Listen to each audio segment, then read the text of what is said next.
May life insurance ka ba tapos 1 year, 2 years, 3 years, or more than 5 years mo nang hindi na-check?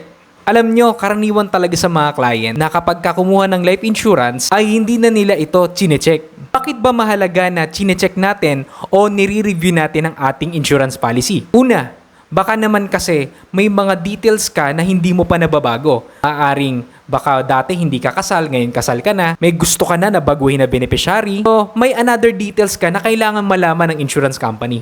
Ang pangalawang rason kaya dapat nating nire-review ang ating policy ay dahil kailangan ma-review din natin yung nilalaman ng ating benefits. Sa policy review, malalaman mo kung alin ang covered at hindi covered ng iyong insurance policy. Baka kasi akala mo covered siya, pero hindi pala. Tandaan, natural sa tao ang makalimot.